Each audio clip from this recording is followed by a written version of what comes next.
आपके अपने YouTube channel Rockstar class दोस्तों आपका स्वागत है। जैसा कि दोस्तों आपको पता है हमारा 6 मार्च को कक्षा 11वीं का राजनीति शास्त्र पॉलिटिकल साइंस का पेपर है। लगातार दोस्तों मैं आपको तैयारी करा रहा हूं, इसलिए दोस्तों मैंने आपको पहले ही 2 अंक की अति महत्वपूर्ण प्रश्न बता दिए हैं, प्रश्न उत्तर बता दिए। ओके, आज की इस वीडियो में दोस्तों हम क्या है 3 अंक की अति महत्वपूर्ण से दिखने वाले हैं और 3 अंक की अति महत्वपूर्ण प्रश्न की सीरीज में पार्ट 1 आ चुका। ओके, ये आपका फाइनल पार्ट 2 है। ओके, तो चलिए इसे देख लेते हैं। 3 अंक की महत्वपूर्ण प्रश्न, इसका 4 अंक की रह जाते हैं, उसे हम कवर कर लेंगे। एक वीडियो आपकी वस्तुनिष्ठ की आ चुकी है, एक वीडियो और मैं आपको लाऊंगा वस्तुनिष्ठ की, तो उसमें आप वस्तुनिष्ठ तैयार कर लीजिएगा। क्रम से दोस्तों वीडियो देखना चाहते हैं, अलग से प्लेलिस्ट बना दी है। तो क्लास 11 पॉलिटिकल साइंस वार्षिक परीक्षा इंपॉर्टेंट क्वेश्चन 2024 के नाम से प्लेलिस्ट है, तो प्लेलिस्ट पर जाकर क्रम से वीडियो देखकर आप तैयार कर लीजिएगा। ओके, तो मंजिल पानी है तो दिल में क्या है लगन जरूरी है, सोचने से ज्यादा क्या है कोशिश करना जरूरी है। ओके, देख लेते हैं। तो पहला हमारा क्वेश्चन है, भारतीय संविधान में समता के अधिकार में नागरिकों को कौन से अधिकार दिए हैं? तो समता के अधिकार में हमें ये तो हमें पता कि समानता का अधिकार एक स्वयं एक अधिकार है। ओके, तो इसमें हमें इसके अंतर्गत भी बहुत सारे अधिकार हैं, तो हमें कौन कौन से अधिकार दिए समता के अधिकार के अंतर्गत? ओके, तो पहला है विधि के समझ से समानता, मतलब हमें क्या है कानून के समझ से हमें क्या है समान माना जाएगा। विधि के समझ समानता और संरक्षण प्राप्त है।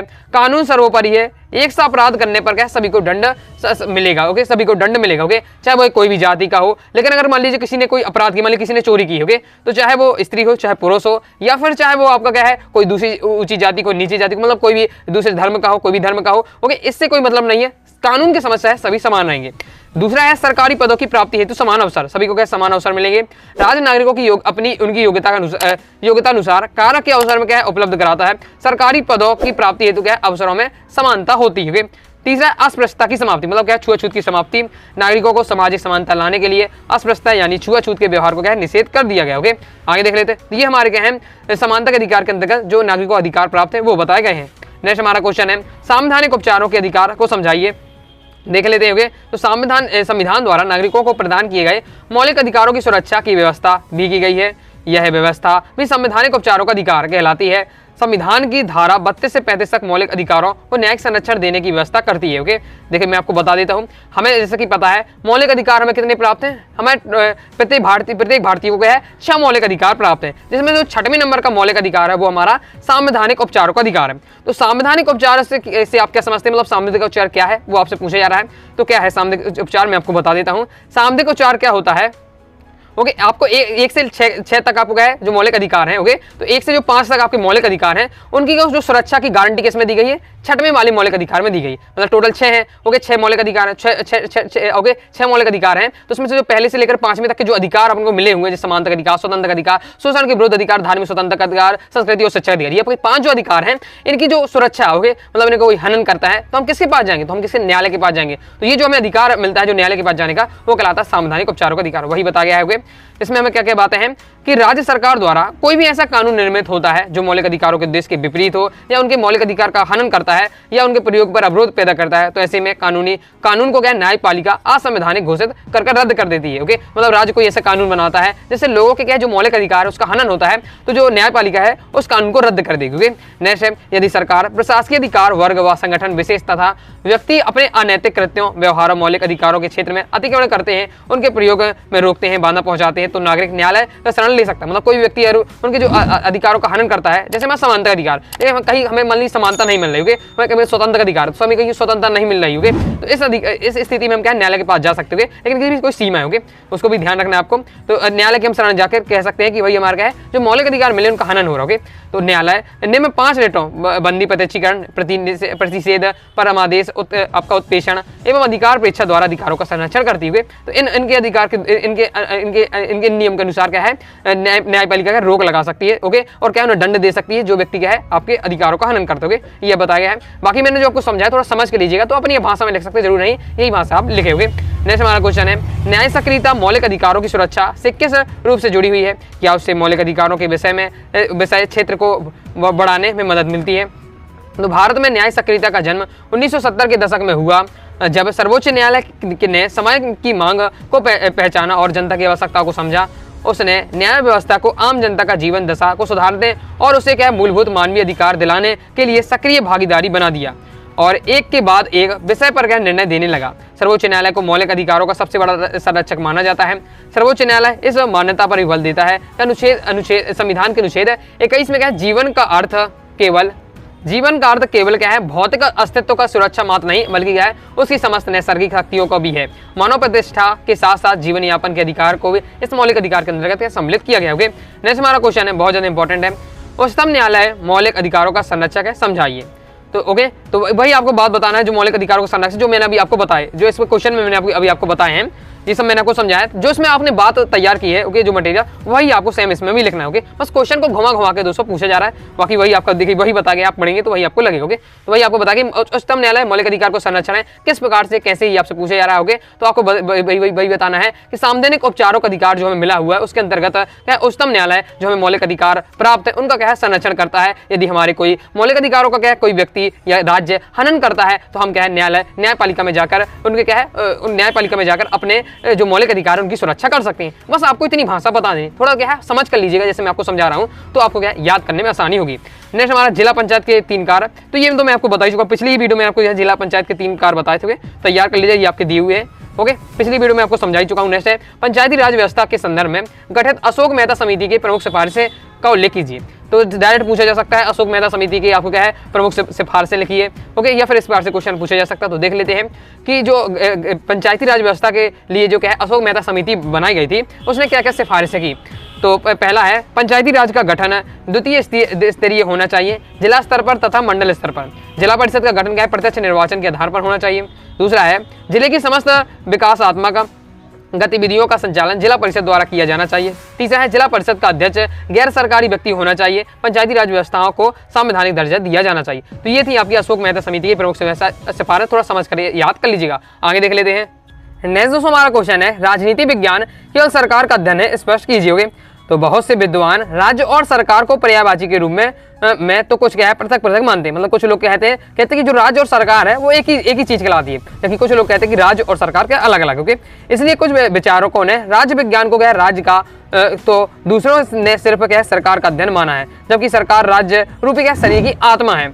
राज्य के बिना सरकार और सरकार के बिना राज्य की कल्पना नहीं की जा सकती। अगर राज्य है तभी उसके अंदर सरकार बनेगी और सरकार है तो राज्य बन पाएगा। ओके, वही बताया जा रहा है कि राज्य के बिना सरकार की और सरकार के बिना राज्य की कल्पना नहीं की जा सकती। इस स्थिति में राज्य और सरकार दोनों राजनीति विज्ञान के अध्ययन के विषय होते हैं। इस प्रकार दोनों क्या है एक दूसरे के पूरक है। ओके, आगे देख लेते हैं। नेक्स्ट दोस्तों हमारा क्वेश्चन है। ओके, तो आगे बढ़ने से पहले दोस्तों बता दूं अभी तक दोस्तों आपने अपने क्लास 11 के पॉलिटिकल साइंस के कोर्स को ज्वाइन कर सकते हैं। ओके, इस कोर्स में दोस्तों आपको 2 अंक, 3 अंक, 4 अंक महत्वपूर्ण प्रश्न सॉल्यूशन के साथ मिल जाएंगे। साथ ही दोस्तों आपको क्या है इसमें आपको वस्तुनिष्ठ क्वेश्चन मिल जाएंगे। ओके, तो कंप्लीट तैयारी कर पाएंगे। तो कोर्स को ज्वाइन करने के लिए 90 39 53 44 79 दिए व्हाट्सएप नंबर पर मैसेज करना है। फीस आपकी दोस्तों 199 रुपए, 50% ऑफ चल रहा है। केवल आपको 99 रुपए में कंप्लीट आपको पॉलिटिकल साइंस का कोर्स दिया जा रहा है। नेक्स्ट दोस्तों हमारा क्वेश्चन है कौटिल्य के अनुसार राजा के कोई 3 कार्य लिखिए। ओके, तो जो कौटिल्य है ओके उनके अनुसार राजा के कौन कौन से कार्य होने चाहिए, कोई आपको 3 आपको कार्य बताने हैं। तो पहला हमारा कार्यपालिका कार्य, दूसरा हमारा न्यायिक कार्य, तीसरा है सैनिक कार्य। इस प्रकार से कार्य समझाए गए हैं। तो कार्यपालिका कार्य में क्या है कि यह राजा का कार्य है कि वह प्रशासनिक व्यवस्था को सही ढंग से संचालित करे, जन जन की सुरक्षा उसका उत्तरदायित्व है। राज्य में शांति व्यवस्था सुनिश्चित करना उसका प्रधान कार्य होगा। तो सिंपल बात होगी, तो ये आपको पता ही है कि सिंपल बातें दी हुई है, पढ़ के समझ लीजिएगा। नेक्स्ट न्यायिक कार्य क्या है, न्याय मतलब न्याय देना। ओके, राजा का काम क्या है, जो लोग राज्य का जो लोग सजा जो लोग अपराध कर उनका है दंड देना। ओके, राजा राज्य की दंड व्यवस्था का प्रधान होता है, वह अंतरिम अपीलीय न्यायालय है। राजा नीचे के न्यायालय के निर्णय के विरुद्ध अपील सुन सकता है। राजा विवादों का फैसला धर्म विधि शास्त्र की संहिताओं तथा मान्यताओं प्राप्त स्थानीय परंपराओं के आधार पर कर सकता है। जैसे सैनिक कार्य, राजा प्रधान सेनाध्यक्ष होता है, उसी के द्वारा क्या सेनाध्यक्षों की नियुक्ति की जाती है। दिन के 7वें और 8वें पहर में राजा हाथी घोड़े रथों और पैदल सेना का निरीक्षण करता है। यह देखना राजा का कार्य माना जाता है कि सेना के साथ यथोचित चिकित्सीय सुविधाएं मौजूद हैं। युद्ध और शांति का निर्णय राजा के द्वारा ही किया जाता है। तो ये सब क्या है राजा की कार्य है, पढ़ते ही आपको समझ में आ गया होगा। ओके, नेक्स्ट हमारा क्वेश्चन है जीवन और व्यक्तिगत स्वतंत्रता के संरक्षण से क्या तात्पर्य है। तो जीवन और व्यक्तिगत स्वतंत्रता के संरक्षण के संदर्भ में अनुच्छेद 21 के अनुसार किसी भी नागरिक को कानून द्वारा स्थापित प्रक्रिया के अतिरिक्त उसके जीवन और व्यक्तिगत स्वतंत्रता से वंचित नहीं किया जा सकता है। प्रत्येक नागरिक को अपने जीवन और प्राणों की रक्षा के साथ समाज में मानवीय प्रतिष्ठा के साथ जीवित रहने का अधिकार है। इसके अंतर्गत सम्मानजनक आजीविका के अवसर और बंधुआ मजदूरी से भी मुक्ति भी शामिल है। परंतु नागरिक संविधान द्वारा स्थापित प्रक्रिया के अतिरिक्त स्वतंत्रता का क्या उपभोग नहीं कर सकता। ओके, तो ये आपके है जीवन और व्यक्तिगत स्वतंत्रता के संरक्षण से आशय। ओके, आगे देख लेते हैं। आगे दोस्तों हमारा नेक्स्ट क्वेश्चन है संवैधानिक उपचारों के अधिकार को संविधान का हृदय और आत्मा आत्मा की संज्ञा क्यों दी गई है? ओके, संवैधानिक उपचार को क्या कहा गया है? संवैधानिक जो उपचार है, मतलब जो उपचारों का अधिकार है, मतलब हमें पता है 6 अधिकार है, 6 अधिकारों में जो 6वें नंबर का अधिकार है संवैधानिक उपचारों का अधिकार, उसे कहा है संविधान की हृदय और आत्मा कहा गया है। कि क्यों कहा गया है ये आपसे पूछा जा रहा है। ओके, तो ये देख लेते हैं किस प्रकार क्यों कहा गया है। तो न्यायालय द्वारा नागरिकों के मौलिक अधिकार की रक्षा के लिए निम्नलिखित 5 प्रकार की रिट जारी की जा सकती है। वंदी प्रतिष्ठीकरण, परमादेश, प्रतिषेध, उत्प्रेषण और अधिकार पेक्षा। ओके, तो ये सब आपको प्रदान की जा सकती हैं। तो अगर आपको लिखते हैं तो आपके इनके नाम भी लिख देंगे तो आपका चल जाओगे। इसके बाद मेन आपका आंसर क्या है? ये सभी लेख मौलिक अधिकारों का उल्लंघन होने पर उल्लंघन करने वाले व्यक्ति के संस्था या संस्था के विरुद्ध जारी किए जाते हैं। संवैधानिक उपचारों का अधिकार का महत्व संविधान प्रारूप समिति के अध्यक्ष है जो डॉक्टर भीमराव अम्बेडकर। याद रखिएगा, प्रारूप समिति के अध्यक्ष कौन है? डॉक्टर भीमराव अम्बेडकर। ओके, इन्होंने बताया कि यदि कोई मुझसे पूछे कि संविधान का यह कौन सा अनुच्छेद है जिसके बिना संविधान शून्य प्राय हो जाएगा, तो इस अनुच्छेद 32 को क्या है छोड़कर अन्य की ओर संकेत भी नहीं कर सकता। यह तो क्या है? संविधान का हृदय और आत्मा है।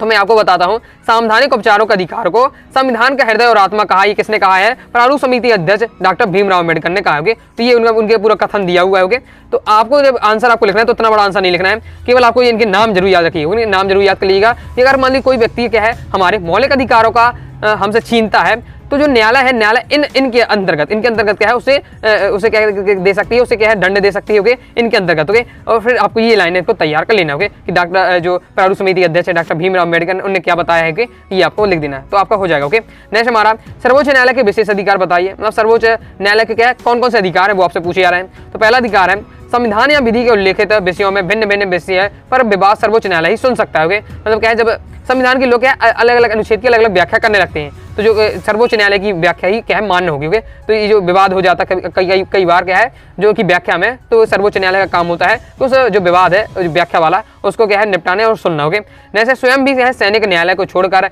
देश के हर न्यायालय व न्यायाधीशकरण के निर्णय के विरुद्ध अपील सुनने का स्वीकृति दे सकता है। ओके, आगे देख लेते हैं।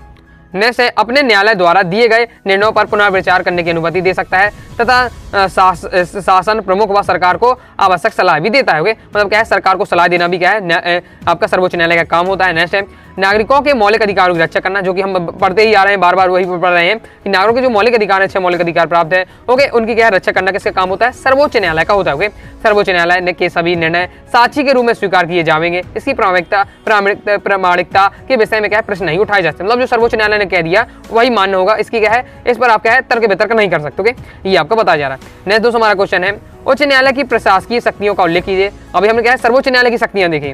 हमें क्या है आपके उच्च न्यायालय होता है जो राज्य में क्या होता है, राज्य में उच्च न्यायालय होता है। पूरे मतलब भारत में एक ही सर्वोच्च न्यायालय है, जबकि हर राज्य का एक एक उच्च न्यायालय होता है। तो उच्च न्यायालय की क्या शक्ति है? जो राज्य का जो न्यायालय होता है एक न्यायालय, उसकी क्या शक्तियां होती है तो देख लेते हैं। उच्च न्यायालय की प्रशासनिक शक्ति इस प्रकार से, पहला है वह अपने अधीनस्थ किसी भी न्यायालय के कागजों को मंगवाकर उसकी जांच पड़ताल कर सकता है। देखिए किस प्रकार से होते हैं, देखिए जिला न्यायालय होती है। ओके, जिला न्यायालय के बाद दोस्तों आपकी राज्य की न्यायालय होती है।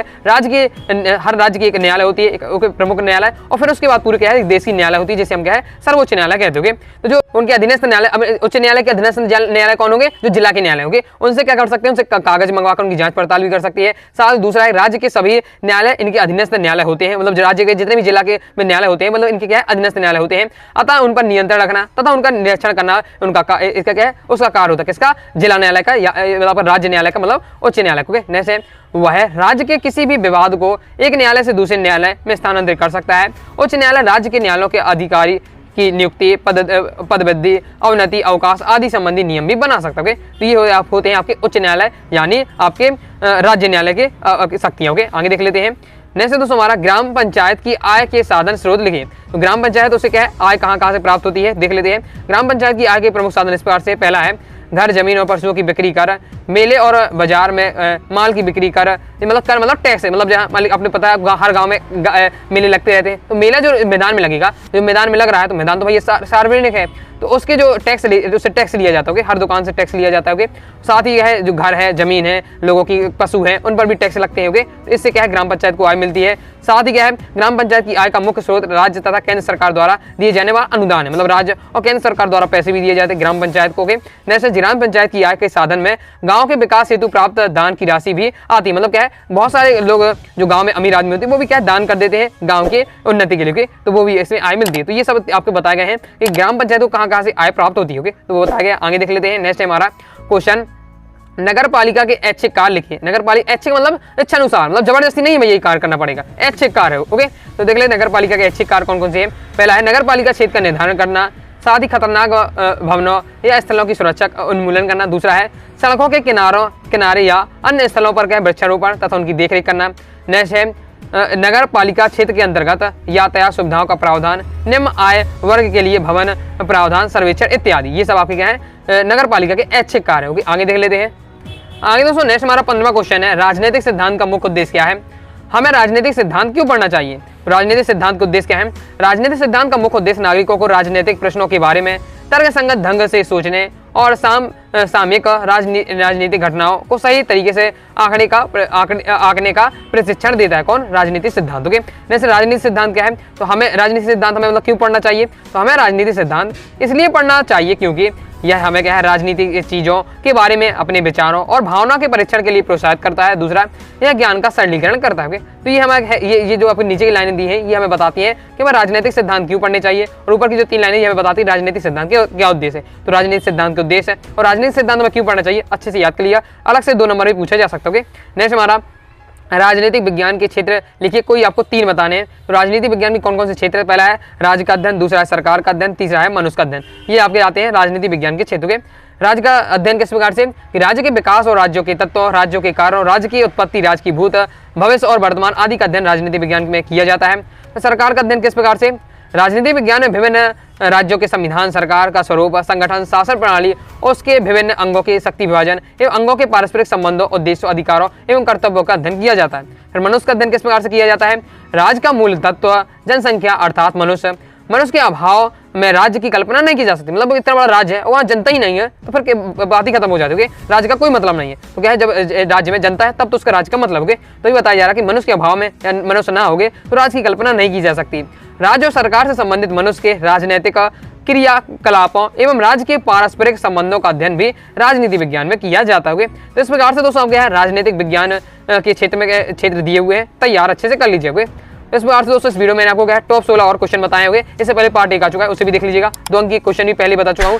क्रम से दोस्तों वीडियो देखना चाहते हैं, अलग से प्लेलिस्ट बना दी है। ओके, क्लास 12 पॉलिटिकल साइंस वार्षिक परीक्षा इंपॉर्टेंट क्वेश्चन 2024 के नाम से प्लेलिस्ट है। प्लेलिस्ट पर जाकर क्रम से वीडियो देखकर आप तैयारी कर सकते हैं। तो आई होप दोस्तों आपको वीडियो पसंद आएगी। वीडियो लाइक करके चैनल से आप जुड़ गया। फिर दोस्तों डाउट होता है कमेंट से आप जरूर पूछ लीजिएगा। टेलीग्राम चैनल ज्वाइन किया है, टेलीग्राम चैनल ज्वाइन कर लीजिएगा, साथ ही इंस्टाग्राम फॉलो कर लीजिएगा। मिलते हैं नेक्स्ट वीडियो में, तब तक के लिए बाय बाय।